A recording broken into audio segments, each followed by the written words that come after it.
साथियों नमस्कार। आज की इस वीडियो में हम लोग 10th क्लास के हिंदी सब्जेक्ट के अंतर्गत प्रथम अध्याय श्रम विभाजन और जाति प्रथा से कुछ क्वेश्चन को समझेंगे, जिसके लेखक बाबा साहब भीमराव अम्बेडकर है। इनके बारे में भी थोड़ा हम लोग विस्तार से जानेंगे और समझने का प्रयास करेंगे कि क्वेश्चन क्या कहना चाह रहा है। तो चलिए प्यारे साथियों, हम क्वेश्चन को देखते हैं। क्वेश्चन कैसा है, सर्वप्रथम हम लोग जान लेते हैं कि श्रम विभाजन और जाति प्रथा के लेखक कौन है। तो बाबा साहब भीमराव अम्बेडकर है। इनके माता जी का नाम क्या था? तो भीमाबाई सकपाल। इनके माता जी का नाम क्या था? तो भीमाबाई सकपाल। और इनके पिताजी का नाम क्या था? तो था रामजी मालोजी सकपाल। यहाँ तक इनका जो नाम आता है रामजी सकपाल ही आता है। ये बीच वाला जो शब्द है ये नहीं देखने को आपको कहीं कहीं मिलेंगे, लेकिन आप पूरा नाम जान लीजिए, रामजी मालोजी सकपाल इनका नाम था। डॉक्टर बाबा साहब भीमराव अम्बेडकर का जो जन्म हुआ था वो 14 अप्रैल 1891 ईस्वी में हुआ था। और कहाँ हुआ था? तो महू मध्य प्रदेश में दलित परिवार में इनका जन्म हुआ था। कहाँ हुआ था? महू ग्राम के मध्य प्रदेश जो है ना, मध्य प्रदेश में महू ग्राम में इनका दलित परिवार में जन्म हुआ था। और इनका जो मृत्यु हो गया वो हार्ट अटैक की वजह से हुआ था अचानक, यानी ये 6 दिसंबर 1956 ईस्वी को इनका मृत्यु हुआ था मुंबई में। ठीक है, तो यहाँ से आप 4-5 ऑब्जेक्टिव तैयार कर सकते हैं। ठीक ना। अब समझते हैं हम लोग 2 नंबर वाले जो क्वेश्चन पूछे जाते हैं उसे समझते हैं। पहला क्वेश्चन है कि जाति प्रथा क्या है? जाति प्रथा क्या है?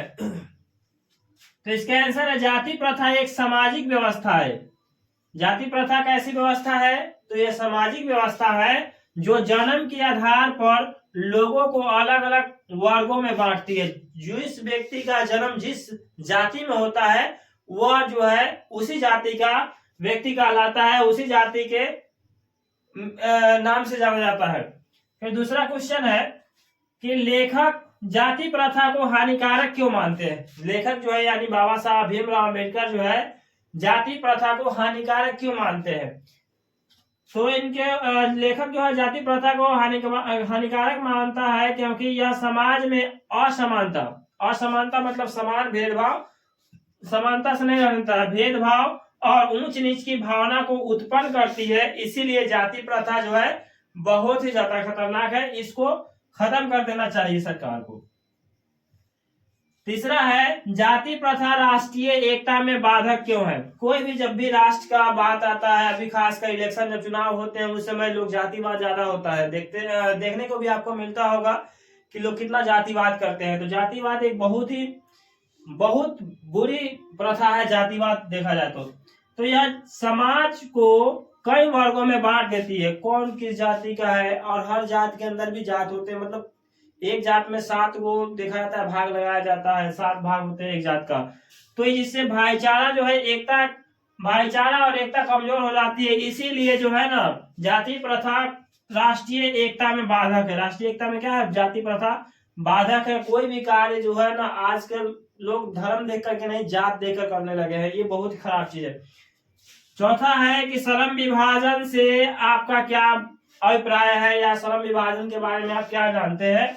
तो श्रम विभाजन का अर्थ है काम का बंटवारा और योग्यता रुचि के आधार पर करना। जैसे काम का बंटवारा करने का मतलब ऐसा हुआ कि इसमें जो है श्रम विभाजन का मतलब जो काम है उसमें जो योग्य लोग हैं उनको शामिल किया जाए, जात धर्म को बिना देखे हुए, है कि नहीं। किसी के पास नॉलेज है और शिक्षा दे सकता है, तो अगर छोटा जाति से भी आता है तो उसको भी वो अधिकार मिलना चाहिए कि हाँ आप जा करके बच्चों को शिक्षित करें। आप कोई व्यक्ति पढ़ा लिखा नहीं है लेकिन ब्राह्मण है तो वो शिक्षा कैसे दे सकता है? क्योंकि उनके पास तो क्या नॉलेज ही नहीं है। तो श्रम विभाजन कभी जब भी होना चाहिए तो योग्यता और रुचि के आधार पर, योग्यता के आधार पर हमारे कहने का मतलब है योग्यता यानी एलिजिबिलिटी के आधार पर होना चाहिए, ताकि जो लोग योग्य है उन्हीं को वैसा अधिकार मिले। ऐसा नहीं है कि सारे लोग के यहाँ छोट जात के लोग पढ़ाने लगे, बड़ जात के लोग, ऐसा कुछ भी नहीं है। जिनके पास अगर टैलेंट है, एजुकेटेड लोग हैं तो उनको ये अधिकार मिलना चाहिए। अपने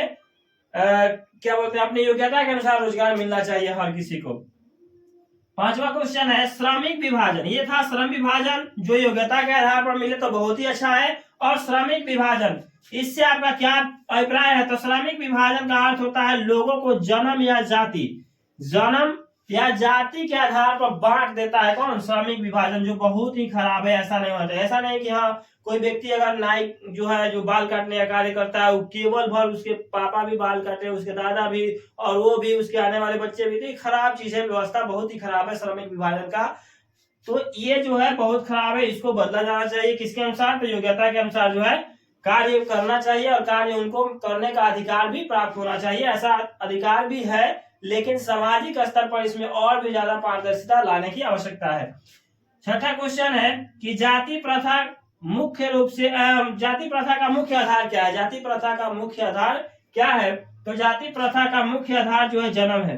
जिस जन्म जो होता है, जिस जात में हो जाता है, तो इसका मुख्य आधार बन जाता है कि हाँ फला आदमी यही जात का है, और उस जात के अनुसार ही लोग उसको काम सौंपने लगते हैं, काम उनको दिया जाने लगता है, जो बहुत ही खराब है।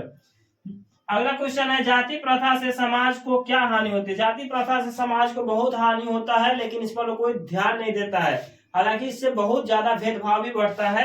तो इससे समाज में भेदभाव, देख रहे हैं, भेदभाव, असमानता और आपसी दूरी बढ़ती है। आपसी दूरी, ऐसे अरे फलना आदमी है, ये जात है, वो धर्म का है, हम इसके साथ में नहीं रहते हैं, हम इसके साथ नहीं रहेंगे, ये नहीं करेंगे, वो नहीं करेंगे। तो ये जो है समाजवाद में देखा जाए तो जाति प्रथा जो है बहुत ही बुरा चीज है। इसे सरकार को या जनता को ही आवाज उठाना चाहिए, ताकि जाति व्यवस्था से खत्म कर दिया जाए। एक प्रकार से धर्म व्यवस्था ही तो है, तो थोड़ा बहुत ठीक है भाई, चलो इसमें धर्म व्यवस्था में सब लोग तो कम से कम 2-4 धर्म 10-20 धर्म है, तो यही सब मान्यता मिलेगी। जैसे बौद्ध धर्म हो गया, सिख हो गया, क्रिश्चियन हो गया, फिर उसके बाद में हिंदू धर्म हो गया, मुस्लिम धर्म हो गया। तो इस तरह से धर्म में धर्म रहते तो ये समझ में आता है। लेकिन धर्म के अंदर भी 6-7 8-10-20 जातियां है, तो ये सब और भी खतरनाक चीज है। तो इन सबको बंद कर देना चाहिए। सरकार को ऐसा कदम उठाना चाहिए ताकि जाति प्रथा का अंत किया जा सके। तो प्यारे साथियों, उम्मीद कर सकते हैं कि आप इन सभी क्वेश्चन को समझ पाएंगे। ऊपर भी कुछ क्वेश्चन हमने लिखा था, आप इसे कोशिश कीजिएगा लिख करके याद करें। और अगर आपको यह क्वेश्चन समझ में नहीं आया है, तो आप पुनः इस वीडियो को रिप्ले करके समझ सकते हैं। और अगर फिर भी समझ में ना आए तो कोई डाउट है, तो आप वीडियो के नीचे कमेंट कर दीजिए, हम आपको बताने का प्रयास करेंगे, समझाने का प्रयास करेंगे।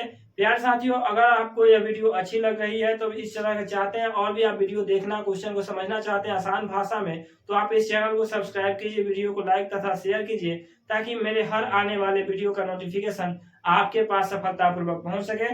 प्यारे साथियों, मिलते हैं किसी अगले नेक्स्ट वीडियो में, तब तक के लिए धन्यवाद। जय हिंद।